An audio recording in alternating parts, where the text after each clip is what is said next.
ระบาทสมเด็จพระเจ้ามหาสิริศรีสว่างวงศ์องค์สมเด็จธรรมิกราช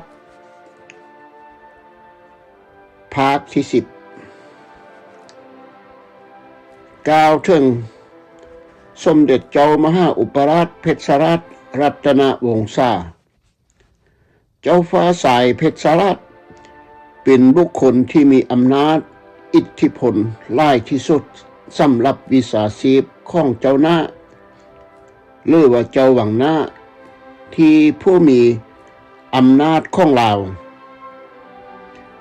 ปัจจุบันพระองค์ถูกเอิ้นโดยประชาชนว่ากษัตริย์แห่งเวียงจันทร์เจ้าฟ้าเพชรราชรู้วิธีในการจัดตั้งกลุ่มเจ้าหน้าหรือกลุ่มเจ้าหวังหน้าที่บริหาร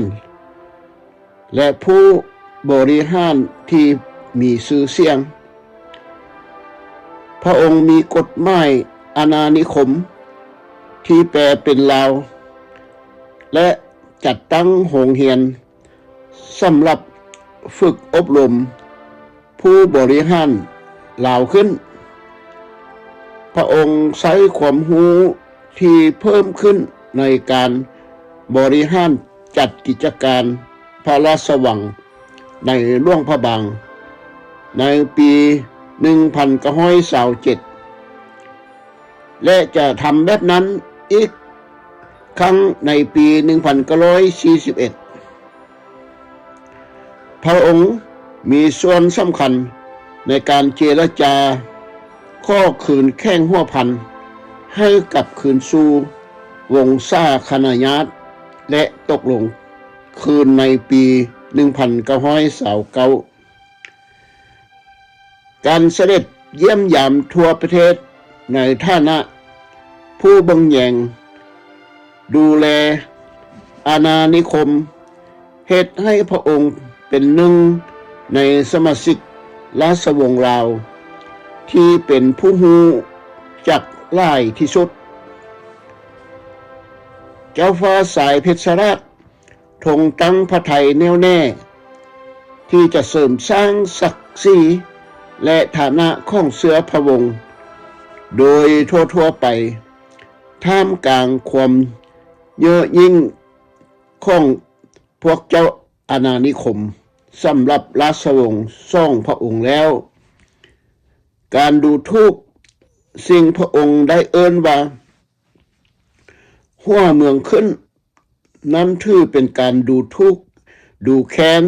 แยบยำโดยสันนิษฐานได้ว่าเพราะพวกเขาเป็นชาวฝรั่งเศสพวกเขาจึงเหนือกว่าลาวทั้งหมดดังนั้นเช่นว่านับตั้งแต่ปี1929พระองค์ได้ทรงห้ามผู้หญิงสาวฝรั่งเศสบ่ได้รับอนุญาตให้เข้าร่วมระหว่างการสวดมนต์ถ้วยพระบางในวันขึ้นปีใหม่และชาวฝรั่งเศสที่อาศัยอยู่ในฝรั่งเศสเรียกร้องให้กษัตริย์แสดงความเคารพในเวลานั้นบ่แม่นแนวทางกงกันข้ามในปี1932พระองค์มีบทบาทสำคัญในการปฏิรูปพุทธศาสนาในลาวและในการจัดตั้งโรงเรียนสอนบาลีที่วัดองค์ตื้อในนครหลวงเวียงจันทร์และโรงเรียนพุทธศาสนาที่วัดศรีพุทธบาทในหลวงพระบางในปี1932ซึ่งทั้งสองอย่างนี้ได้รับการสนับสนุนจากพระมหากษัตริย์ได้มีการจัดตั้งโรงเรียนวิจิตรศิลป์ขึ้นในกำแพงนครหลวงเวียงจันทร์เวลาเดียวกันซึ่งมีชาวอเมริกันและชาวอังกฤษส่วนหนึ่งที่สนใจเรียนรู้เกี่ยวกับพุทธศาสนาหลักวิชาดำเนินทางด้านศาสนาพุทธ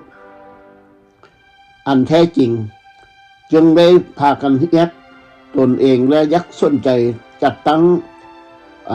สถาบันพุทธศาสนาสนิกชนของชาวอเมริกันที่นับถือศาสนาพุทธอันแท้จริงและบ่แม่นอยู่ในการจัดตั้งแบบโฆษณาส่วนเสื้อของเสื้อส่งจื้อชาวจีนที่มาใช้อยู่ในประเทศทางเขตเอเชียประเทศอื่นๆก่อนปี 1945 และหลังจากนั้นบ่มีหลักฐานว่าเจ้าเพชรราชมีความทะเยอทะยานอื่นใดนอกจากกอบกู้ศักดิ์ศรีและอำนาจของอาณาจักรลาวและพระองค์ให้ลักษณะของพระองค์เพื่อเสริมสร้างตำแหน่งและศักดิ์ศรีของกษัตริย์ศรีสว่างวงศ์และบ่มีหลักฐานว่าพระองค์เคยประสงค์จะทอดทอนกษัตริย์ดังที่ชาวลาวหรือชาวฝรั่งเศสบางคนพยายามเว้าหลังปี 1945 เพื่อสร้างความเสื่อมเสียแก่พระองค์เจ้าสายตอบว่าข้าพเจ้าบ่เคยขอการยอมรับจากไผและข้าพเจ้ามีความสุขที่ได้เฮ็ดหน้าที่เป็นประโยชน์ให้กับประเทศชาติของข้าพเจ้าและบ่แม่นตอนนี้เมื่อข้าพเจ้ามีชีวิตอยู่ได้บ่จักกี่ปีข้าพเจ้าจะฝันว่าจะเฮ็ดให้เกียรติความน่านับถือและความทุ่มเทในอดีตของข้าพเจ้าทั้งหมดที่เคยอุทิศให้การรับใช้ประเทศชาติต้องเปื้อเปื้อนด้วยการทำงานเพื่อที่ท้าทายตำแหน่งของกษัตริย์ของข้าพเจ้าเพื่อแย่งสิ่งบัลลังก์ของกษัตริย์ผู้ทรงอำนาจและเป็นที่เคารพของประชาชนของพระองค์โดยชอบธรรมเจ้าเพชรราชเป็นนักนิยมเจ้าสมัยใหม่และบ่เคยเป็นสาธารณรัฐในบทบาทของโลกสมัยใหม่พระองค์ทรงเป็นอนุรักษ์นิยมทางวัฒนธรรมและการเมืองการปะทะกันระหว่างพระองค์กับกษัตริย์เจ้าฟ้าศรีสว่างวงศ์ในปี 1945 เป็นเหตุผลที่บ่ได้ตั้งใจของโครงสร้างทางการเมืองแบบบ้านครึ่งทางซึ่งเกิดขึ้นในปี 1941ซ่องค่ายลัทธิแตกแยกของเสรีลาวนิยมพันธมิตรเสรีประชาธิปไตยลาวอิสระนิยมญี่ปุ่นหัวหักษาตหุ่นแหงแบบฟาสซิสต์หักษาตนิยมและมีกิจการทางการเมืองที่บ่ได้คาดคิดในประเทศเมื่อสิ้นสุดลงสงครามโลกครั้งที่2นั้นทั้งสองพระองค์บ่สามารถควบคุมได้อย่างเต็มที่และบ่เข้าใจธรรมชาติของเหตุการณ์ที่เกิดขึ้นต่อหน้าของทั้งสองพระองค์อย่างเต็มที่การที่อุปราชเพชรราชปลดออกและการปลดกษัตริย์ออกโดยกษัตริย์ลาวเป็นการรับเบิดความท้อแท้ย่อแย่และสะเทือนของทั้งสองพระองค์ซึ่งต้องจำได้ว่าเคยร่วมสุขทุกด้านการบริหารแผ่นดินมานานหลายปีและเป็นญาติเชื้อราชวงศ์กันแท้ๆมันเป็นสิ่งที่บ่อาจให้อภัยได้ง่ายจากพระองค์ทั้งสองและความขมขื่นของทั้งสองพระองค์ก็บ่ต้องสงสัยเลยว่าเป็นอย่างราชวงศ์วังหลวงจึงปิดประตูอย่างเงียบ สงัดความทรงจำที่เซส่วนของเหตุการณ์ที่พันพ่วนเหล่านี้ระหว่างพระราชวังหลวงกับพระราชวังหน้าของราชวงศ์ลาวเจ้าสายเพชรราชบ่ได้เสด็จกลับลาวจากกรุงเทพในปี 1949 พร้อมกับสมาชิกลาวอิสระคนอื่นๆเนื่องจากประชาชนของพระองค์เรียกร้องให้พระองค์ได้รับตำแหน่งอุปราชในที่สุดก็ตกลงกันได้ในปี 1956 ตามหนังสือพิมพ์เชิญของพระองค์ให้ร่วมสัมพันธ์มิตรภาพกับครอบครัววงศาคณาญาติแห่งชาติและเบาภัยราษฎรลาวทั่วทั้งประเทศโดยพญาปรีชาราชภักดีเพ็งพงศวรรณประธานสภาแห่งชาติลาวในที่สุดก็ตกลงกันได้และส่งคืนในปี 1957 พญาปีศาจราชภักดีเพ็งพงศวรรณเฮ็ดจดหมายเชิญรายงานที่น่าสนใจส่งทานเขียนเป็นภาษาลาวและรูปถ่ายของเจ้าสายเพชรราชรัตนวงศาในการทรง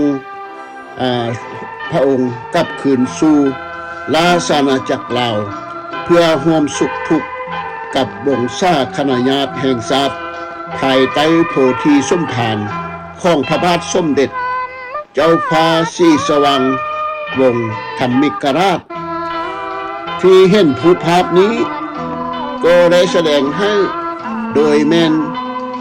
ท่านตันล่วงลาดที่ท่านเคยเป็นทหารสมัยลาวที่ไปลี้ภัยอยู่ประเทศไทยและท่านมีรูปภาพแสดงให้เห็นว่าท่านเองบ่ได้กับร่วมเดียวกับสมเด็จเจ้าสายเพชรราชและท่านก็ยังพำนักอยู่ประเทศไทยและได้แต่งงานกับแม่หญิงคนไทยอยู่จนถึงที่สุดนี้แม่นคำกล่าวรายงานและความบอกเล่าของท่านตันล่วงลาดที่ได้เล่าให้ข้าพเจ้าได้ฟังดังโดยละเอียดทุกคนในราชวงศ์ลาว